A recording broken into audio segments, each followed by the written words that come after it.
मदरसा मामले में बोले महामंडलेश्वर स्वामी कैलाशानंद गिरी महाराज, न्याय को लेकर सुप्रीम कोर्ट बहुत एक्टिव। मुस्लिम धर्मगुरु गलत कार्य वाले अवैध मदरसों को देखे। सुप्रीम कोर्ट का निर्णय सबको मान्य कोई भी नहीं कर सुप्रीम सकता। कोर्ट, क्योंकि सुप्रीम कोर्ट का जो भी निर्णय है वो तो निस्संदेह अमान्य है, उसको कभी अमान्य तो किया नहीं जाता है। और सुप्रीम कोर्ट का जो भी आदेश होता है हम सब उसे सहर्ष स्वीकार करते हैं। सुप्रीम कोर्ट को लगा होगा कि ये यथोचित है और न्यायोचित है, उस दृष्टि को ध्यान में रखते हुए सुप्रीम कोर्ट ने उस न्याय को दिया। और मैं जितने भी मदरसे के इमाम हैं या उनके जो धर्म गुरु हैं, मैं उनसे कहना चाहूंगा, मदरसे उनके धर्म के लिए, इस्लाम धर्म को बढ़ावा देने के लिए, इस्लाम धर्म को अच्छे मार्ग में ले जाने के लिए मदरसे हैं। जो वैध मदरसे हैं, जो जिस मदरसे की मान्यता है वह मदरसा यथोचित रहेगा, उस मदरसे में कोई नुकसान कभी आने वाला नहीं है। लेकिन जो मदरसा अवैध है, जिस मदरसे में वैधानिक कार्य नहीं होते हैं, मुझे लगता है उस मदरसे को खतरा है। इसलिए संपूर्ण मुस्लिम समाज को यह स्वीकार करना चाहिए कि सुप्रीम कोर्ट भारत का सबसे बड़ा कोर्ट है और सबके लिए है, किसी एक के लिए नहीं है, किसी एक समाज, एक जाति, एक परंपरा, एक धर्म के लिए नहीं है, सबके लिए है। और सुप्रीम कोर्ट न्यायोचित तरीके से कार्य करती है। इसीलिए मदरसे के ऊपर जो भी निर्णय सुप्रीम कोर्ट का आया होगा, मैंने तो अभी पढ़ा नहीं, मैंने सुना भी नहीं, क्योंकि मैं अभी कथा में लगा हुआ था। पर यदि ऐसा हुआ है तो निसंदेह सुप्रीम कोर्ट इस समय बहुत एक्टिव है, परंपराओं को नहीं, न्याय को लेकर के, संविधान को लेकर के, भारतीय संस्कृति को लेकर के। इसीलिए अगर कोई बात सुप्रीम कोर्ट को लगी होगी हाई कोर्ट की स्टे के ऊपर, तो उस स्टे को खारिज करते हुए सुप्रीम कोर्ट अपनी निर्णय उसमें सुप्रीम कोर्ट ने दिया है और सुप्रीम कोर्ट का निर्णय सबको मान्य है।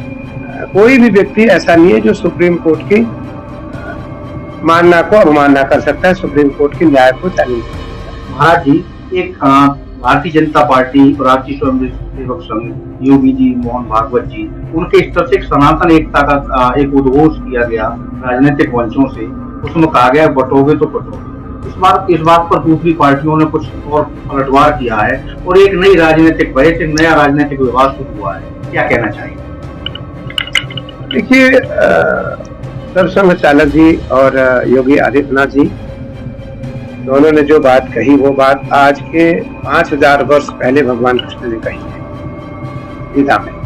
भगवान श्री कृष्ण ने गीता में कहा, स्वधर्मे निधनम श्रेयः परधर्मो भयावह। स्वधर्मे निधनम श्रेयः परधर्मो भयावह। अपने धर्म में रहो।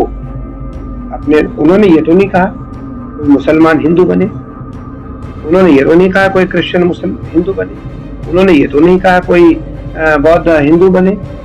उन्होंने ये जरूर कहा कि कोई हिंदू बौद्ध न बने, कोई हिंदू मुस्लिम न बने, कोई हिंदू ईसाई न बने। तो ये बात तो गीता में, भागवत में अनेकानेक सदियों से चली आ रही है। भगवान के द्वारा भी यह बात कतिपय सत्यतापूर्वक समाज के सामने रखी गई है। और भगवान कृष्ण गीता में स्पष्ट कहा है, कृष्ण ने, स्वस्व कर्म निरतिम ससिद्धिम जायते नरः।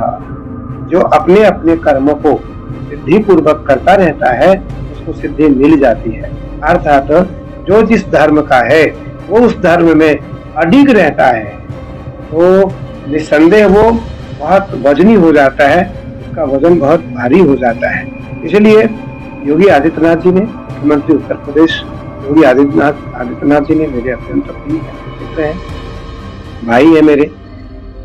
सरसंघ चालक जी मेरे अत्यंत प्रिय हैं। उन्होंने जो दोनों ने बात कही वो शास्त्र सम्मत कही, शास्त्र विरुद्ध बात नहीं कही है। और उन्होंने ये कदापि नहीं कहा कि मुसलमान हिंदू बने, उन्होंने ये कहा कि हिंदू न बटे, हिंदू न बटे। आपको पता है इसमें कोई राजनीति करने की आवश्यकता ही नहीं है।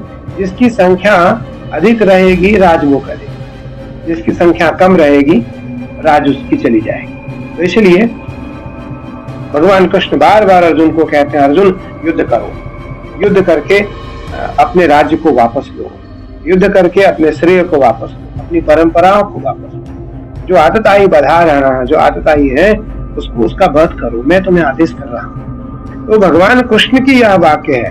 हालांकि यहाँ मारना और वध की बात नहीं आ रही है। सरकार और सरसंघ चालक जी दोनों इस बात को कह रहे हैं कि बटो नहीं, बटोगे तो भेद उत्पन्न हो जाएगा। आपको पता होगा जरूर कि जब देश में ब्रिटिश शासन था तो उस समय बांटो राजनीति करो, बांटो राज करो, बांटो राज करो अंग्रेजों की नीति थी, अंग्रेजों का नियम था।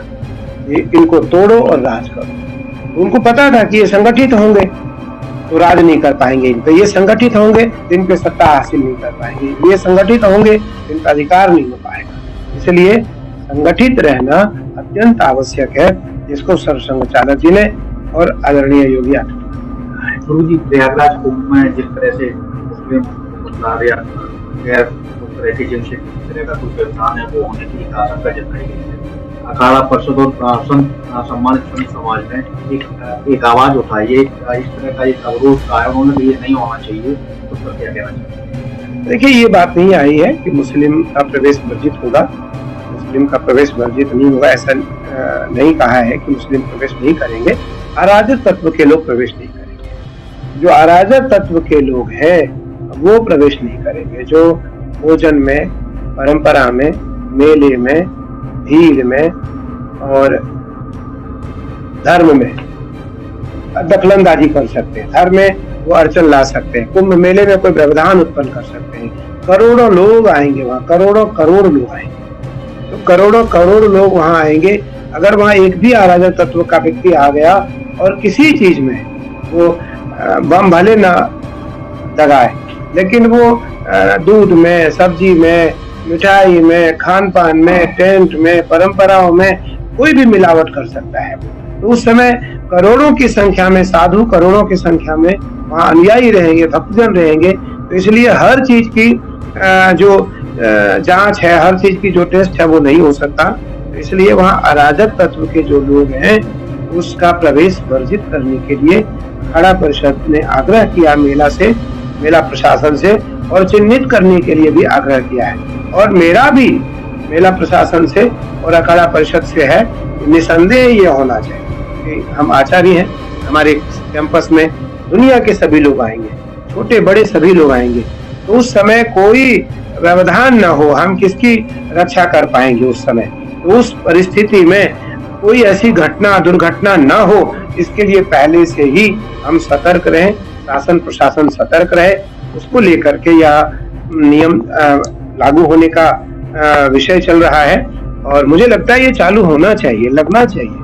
अराजक तत्व का प्रवेश वर्जित होना चाहिए। महाराज जी, कुंभ में पेशवाई, शाही स्नान जैसे जो मुगलई अल्फाज थे जिनका लंबे समय से प्रचलन होता आया है, अखाड़ा परिषद और संत समाज की ओर से इन पर रोक लगाने की मांग की गई है। योगी जी ने इस पर सहमति भी दी है। आगे क्या होने जा रहा है? बिल्कुल, मैं आचार्य होने के नाते हम भी इस बात को सहमति दे रहे हैं। मेरा भी सहमत है कि पेशवाई या शाही दो होते हैं हमारे यहाँ। पेशवाई होती है जब हम शोभा यात्रा निकालते हैं, शाही होती है जब हम कुंभ में स्नान करने जाते हैं। दोनों शब्द फारसी है, दोनों शब्द। मुझे लगता है हम सनातनी देश में है, सनातन हमारी परंपरा है, सनातनी है हम, तो हमारे सनातन का सबसे बड़ा पर्व महाकुंभ है।